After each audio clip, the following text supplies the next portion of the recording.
What's up mga Lods? So good evening sa inyong lahat. So baka bukas nyo na rin ito mapanood, Monday morning. Okay, so mag-update lang tayo dito sa Jugos Fish Hub. Kasi medyo matagal na tayo hindi nakapag-post ng update. Ayan, medyo busy kasi. So update ko na lang kayo ulit guys kung bakit tayo ganito ngayon. Para tuloy-tuloy pa rin naman yung breeding natin, hindi lang tayo nakapag-post. Okay, so ayan, so kung napanood nyo yung mga previous video natin, so meron tayong bagong dalawang tabs dito. Ayan, tapos ayan, continue pa rin naman yung breeding natin. So yung mga available nating isda, puro yun pa din.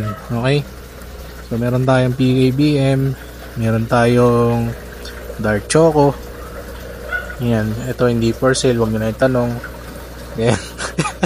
Dami kasi nagtatanong ng red eye, so wala pa nga. So ito yung mga fry natin ng red eye. So 3 weeks old yata to o ano. Ayan, so yan sila. So mamaya pa ako mag-water change kasi wala tayong time ng umaga para mag-water change. Kanina may shipping tayo. Ayun, shoutout sa mga taga Antipolo tsaka Lawag, Ilocos Sur. Ilocos ba yan? Basta Ilocos. Ayan, so mamaya mag-water change tayo ng mga isda natin. Ayan, so yun pa rin naman yung mga breeders natin. And then meron tayo dito mga veil. Ayan. So ito, mga kinocross natin to. Yung Mabuki veil tsaka marble. Okay, then meron tayong mga fry. Yan, pasensya, hindi ko na nakikikwento sa inyo to. Yan, so meron tayong mga GBT na fry, tsaka red balloon platy, tsaka ano pa ba to, nakalimutan ko na, choco yata yung iba dito. Yan, so may mga dates naman yan. Last week lang yan na mga na-drop. Yan, then ito, red balloon platy, medyo mas mature yan. Nung isang vlog ko pa yan naalala nyo.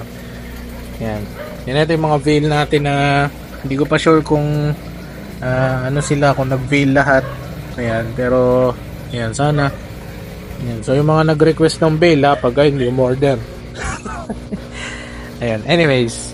Ayan, so yun lang. So sa ano natin, sa brine shrimp, yun pa din. So kung naghanap kayo ng brine shrimp, ayun yung ating favorite na brine shrimp brand.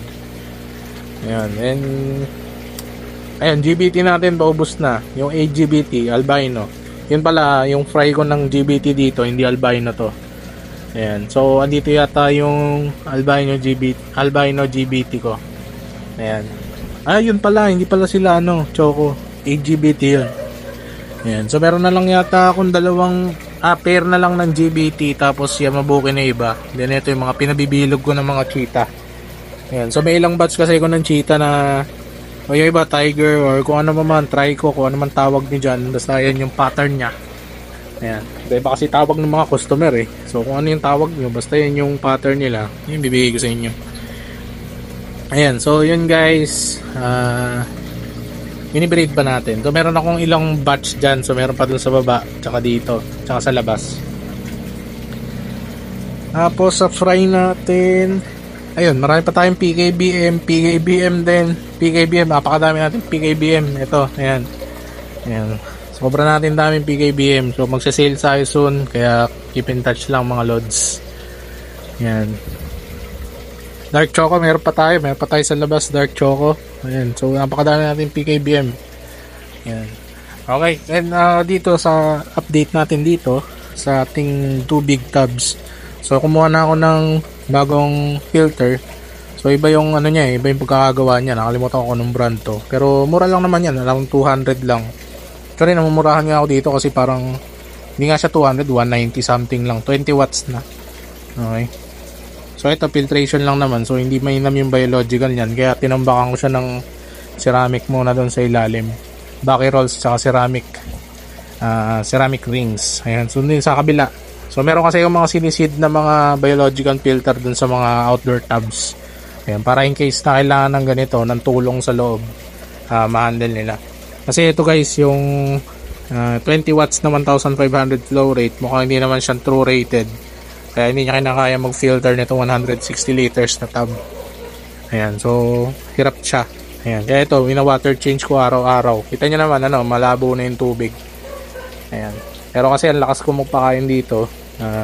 May chubby na siya, tapos may pellets pa. Ayan, ubos na nga doon sa kabila Tsaka 2 plato yan. Kasi guys, pag isa lang yung pakainan nyo, yung iba hindi makakakain, hindi sila kasya pag ganyan kadami. So ideally, 30 to 50 fry lang dapat dito sa 160 liters tub Ako wala na akong malagyan. Ayan. Pero meron pa akong 4 na ganitong tubstone. So nire-ready ko para dun sa future update ko sa inyo. So abangan nyo yan guys. Tapos Chubi. Ayan. So ito guys, meron pa bang gustong matuto nito? Ayan, napakasimple lang kasi nito pero pwede kong gawan ulit ng video kung gusto nyo talaga. Pero meron na ako nyan, baka natabunan lang. Okay? Ayan.